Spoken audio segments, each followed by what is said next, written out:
Greetings and bienvenidos, everybody. So, in light of Nando v Movies starting up another trend, I decided to throw my hat into the ring for this one as well. But as always, I only do this sort of thing if I can think of something I'm genuinely passionate about and would like to discuss.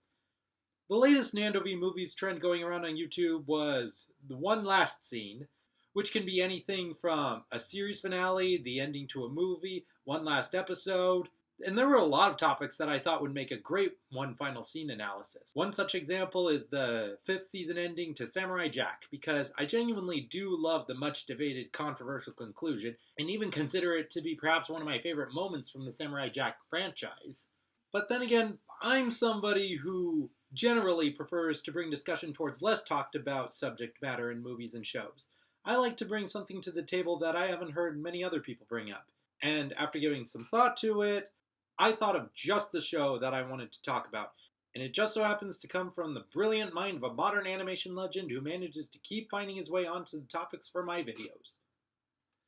That's right, I'm talking about none other than Jorgé Guttierez, again.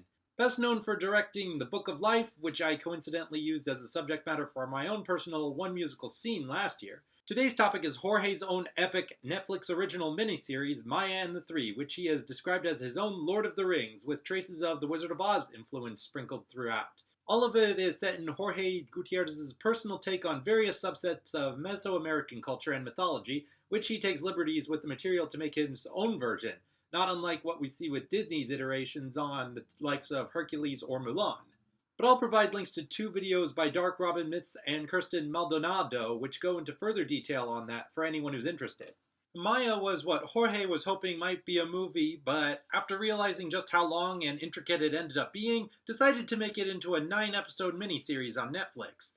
The overarching series has a 3-act structure, and each individual episode has a 3-act structure.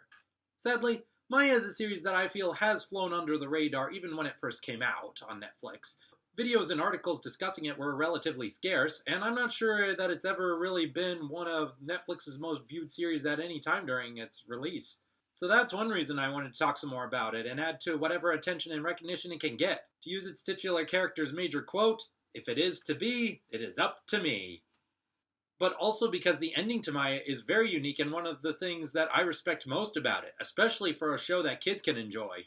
Jorge said, when interviewed about his pitch for Maya to Netflix, he was asked to pitch us something that you love but didn't think you could get made at any studio. And he has said that his very pitch for this series was that it would end with the titular character dying. And if that's not ballsy for a family-oriented cartoon series, then I don't know what is. But of course, who better to come up with a pitch like that and make it work other than Jorge? Of course, it does help that he has dealt with the topic before, coming off the heels of the Book of Life, which is centered around Day of the Dead. So he's already talked about how, in Mexican culture, death isn't viewed as a bad thing or something to be feared, but rather as just another part of life. However, unlike the Book of Life, where Manolo dies midway through the movie and then gets resurrected in the end, that is not the case for Maya. Now, I've heard plenty of raging online about how fed up a lot of animation critics have been with the infamous death fake-out cliche that's been prominent in animation for the longest time now, even with a few examples to the contrary sprinkled here and there. Even in some specific cases, going on long-winded rants about how it's the most brazen form about talking down to their audience. I can understand with the frustration with the prominence of the cliche, but I've definitely heard some of these critics just crank up their anger towards it in ways that are not constructive or in good faith. And for the record, contrary to what I've heard certain people say, no, I do not believe for a minute that the cliche is setting up a bad lesson for kids that death is no big deal and something that you can come back from. I have never known any kid who grew to believe that. Kids are not that oblivious to reality. But of course, from a storytelling standpoint, it's understandable why retconning a character's death is frustrating. Sacrifice tends to lose its meaning if there's no consequence. Even with better examples in movies illustrating how a character has managed to survive against all odds in a plausible enough way, yes, in reality there have been cases where some survivors have just brushed death ever so slightly to come out alive, but you want your story to have an impact on the audience. And to do that, you have to trust your audience to be along for the ride through the ups and downs of the story. The more commonplace death retcons become in the storytelling landscape, and the more viewers can grow to expect that a character's encounters with death will be inconsequential, the more it takes away from the stakes of not just one story, but other stories geared towards the same or a similar audience. because part of the impact of a story comes from taking the audience through all the ranges of human emotion along the main character's journey, the downs as well as the ups. With that being said, because death is such an eggshell subject as a whole, and because there's plenty of people who haven't yet come to grips with their feelings on the matter, and as such still can't bear to think about it, killing characters just because you can, or just to prove that you won't cop out, isn't going to make for a better story either. In fact, there is the chance that a viewer will be repulsed and turn away where it just feels like it's going to be a bad ending for the characters, because then it's all just downs and no ups. Even as somebody who loves and exposes myself to all sorts of stories and subject matters, I generally want the end of a story to feel somewhat rewarding for the experience it put me through, to maximize everything else that has stood out, and to further extent, maximize its rewatchability. Now, there is plenty of proof that you can indeed teach kids about the concept of death in a digestible way. You can include it in stories aimed at kids and still have those stories go out on a positive note. Usually in animated classics that are family-oriented, even when a character bites the dust, you can typically expect it to happen to a character who isn't the main lead. Sometimes it's a nameless background character. Sometimes it's a parent, either to make them seem all the more heroic as a parent or for giving their life to save their kid, or to force the main character to grow up all the more quickly on their hero's journey. And a few more fairly recent cases, there have been comic side characters like Ray the Firefly or Bing Bong. And of course, if it's not the good guys in animated classics, it's the bad guys. Of course, having a bad guy actually commit a legit murder of a good guy does tend to make their own demise feel a lot more fitting in the end, but generally by some natural cause instead of at the hands of the protagonist. Even Don Bluth, known for never shying away from body counts in his animated movies, and his philosophy that you can put kids through anything as long as there's a happy ending, has gone daring enough to have the main character Charlie die at the end of All Dogs Go to Heaven, albeit after a whole story of him coming back from the dead. But how does a story like Maya manage to make its story work with its main character dying? I think it largely has to do with the tactic that Jorge has mentioned he regularly uses when crafting his stories. He starts with the ending in mind, and then backwards engineers it so that everything builds up to that ending. So let's discuss everything that builds up to the ending of Maya. Maya and the Three is set up from the first episode as a series heavily centered around battle and sacrifice being a central theme of it. As it starts off with 1, the description of the legendary prophecy that the 4 fictional Mesoamerican kingdoms of Tekka, Luna Island, the Jungle Land, and the Golden Mountains, would all be represented by one of their inhabitants to confront the notorious Lord Mictlan, god of war. And 2, Maya partaking in her coronation from the kingdom of Tekka when Zatz, the prince of bats, arrives from the underworld to announce his intentions to bring Maya with him to be sacrificed to Lord Mictlan. And as is pretty much the case in any story involving war and sacrifices, including family-friendly stories, you can expect there to be body counts along the way. And even though most major character deaths occur towards the end at the climax, starting with the second episode onwards, the series features at least one character death in each episode building up to it. The first casualties in the series, just past the introduction, are Maya's 3 Jaguar brothers, only for King Tekka to be the sole survivor, who has been injured and has lost limbs. And right after the scene of Maya and her parents mourning the loss of Jaguar brothers during their ceremonial send-off, that's when the foretold prophecy unveils itself to Maya, where she, being the prophecy's legendary eagle warrior, as well as a demigod to boot, I'll talk more about that in a bit, must travel to the other 3 kingdoms to recruit one member from each of it in her conquest to defeat Lord Mictlan. So from then on, each episode starts with a cold opening, or an opening before the title card, which serves as a quick backstory to the various characters who are integral to the story. From episodes 3 to 5, Maya's 3 recruits get their own cold opening dedicated to their backstories that reveal their losses, expose all the deaths that have impacted them, which become their driving force for the rest of the story. Rooster Wizard Rico of Luna Island has a cold opening that reveals that he's grappling with having been responsible for the death of his mentor, the Grand Brujo, who has always been the only one who showed him any kindness. Skull Archer Chimmy of the Jungle Kingdom has a cold opening introducing her birth, which her mother died from, and her being outcasted and labeled as a monster her whole life for being an albino, on top of losing all her animal friends who accepted her as one of them when the jungle was burned to the ground. And Puma Warrior Pichu's opening shows him having been tricked by Extabe, the goddess of illusions, which lost him his family and everyone he's ever known. Even Zatz, on his journey throughout the series where he joins Maya's side and gains her trust, and develops a romance with her in the process, gets his own cold opening backstory during episode 7, which illustrates the sacrifice made by his mother Ziana to save his father Kamazot, who also ends up dying at the hands of Lord Mictlan to save his son.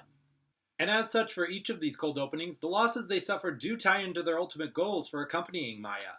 Rico's ambition is to redeem himself for the death of his mentor, but Chimmy joins Maya in the promise of being introduced to the Aztec goddess of death, Lady Micte, whom she is hoping will be the one who can introduce her to her deceased mother. We will get to Lady Micte later.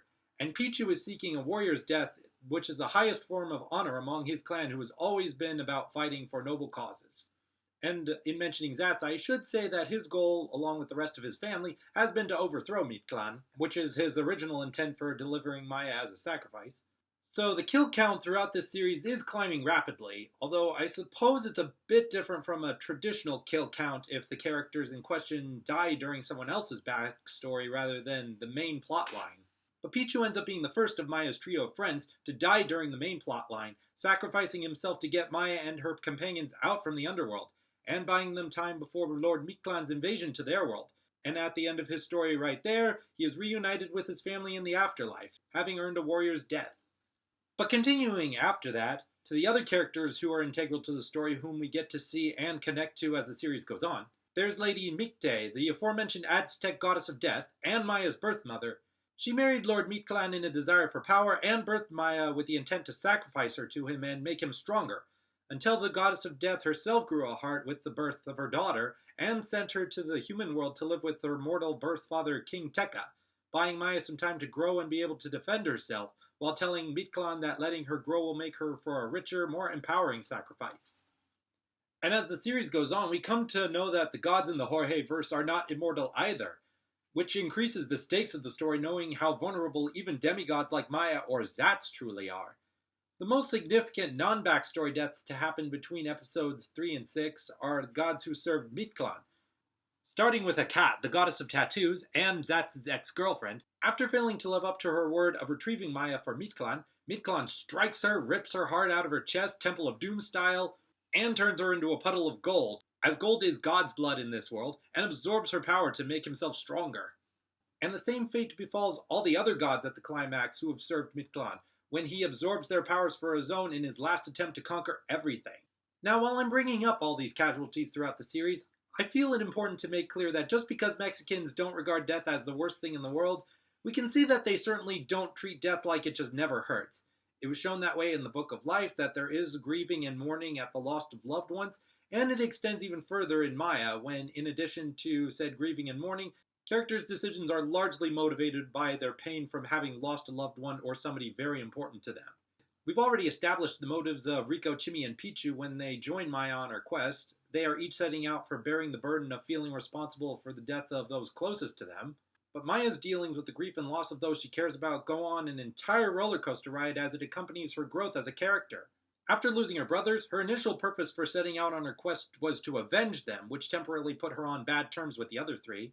But she grows more humble after her arc of realizing the error of her initial motives, and after Pichu perishes, she shows that she cares more about making sure that nobody else has to pay with their life for her mistakes, which influences her decision to fight Mictlan alone. And we also see a mix of both pain and grief in her emotions when she watches the deaths of both Zatz and Lady Micte in war with Mictlan, these being the first closest to her in the series to officially die before her very eyes.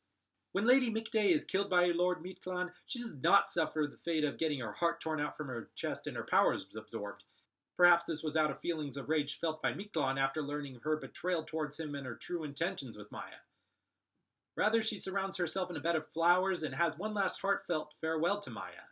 And as it's been established throughout the series that Maya is the only one, from the mortal realm at least, capable of defeating Mictlan, it becomes clear at this point that she can only do so by sacrificing herself in the process.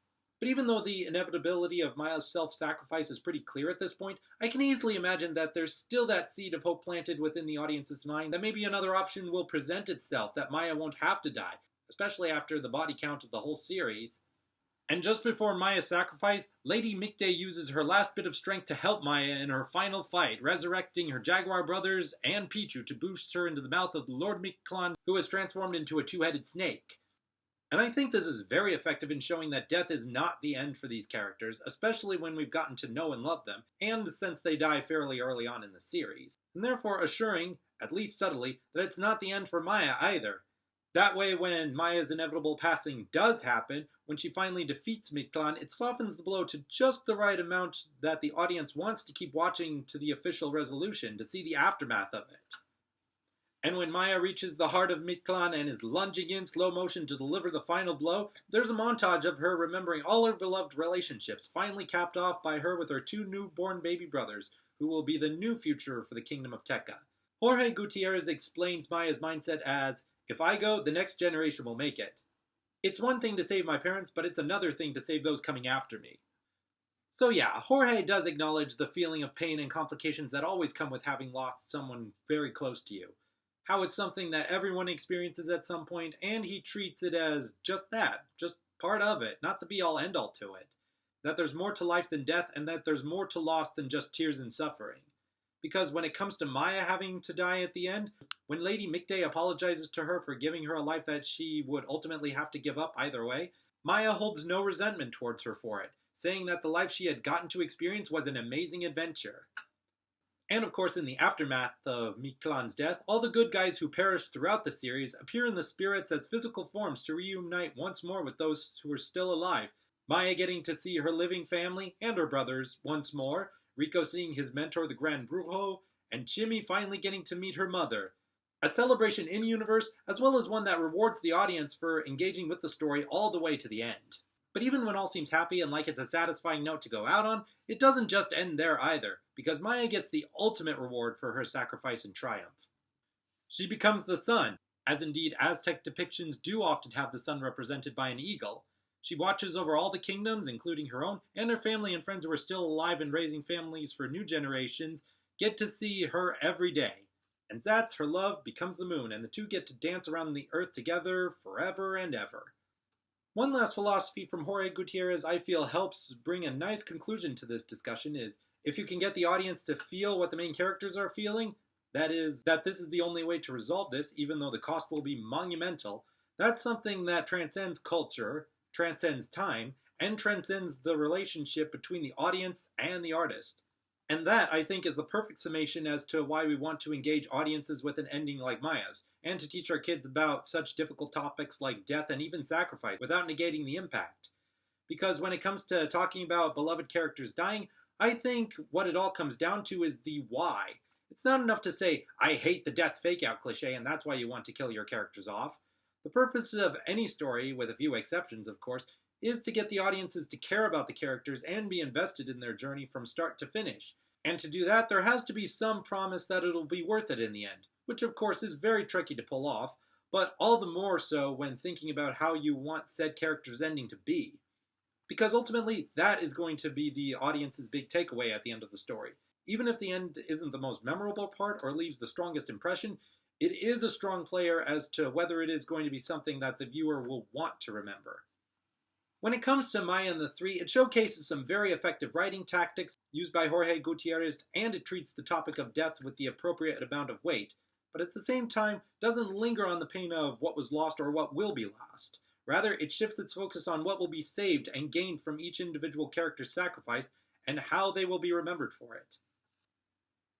So with that, I hope this video incentivizes you to check out Maya and the Three if you haven't already, and as always, I invite any and all discussion down in the comments, and if you have any other movies or shows that have very special endings for you that you feel are similar and or deal with similar subjects like death and sacrifice in a powerful and effective way, then I encourage you to share them with me. I'd love to hear about that too. That's all that I have to say for now. Until next time, take care and adios.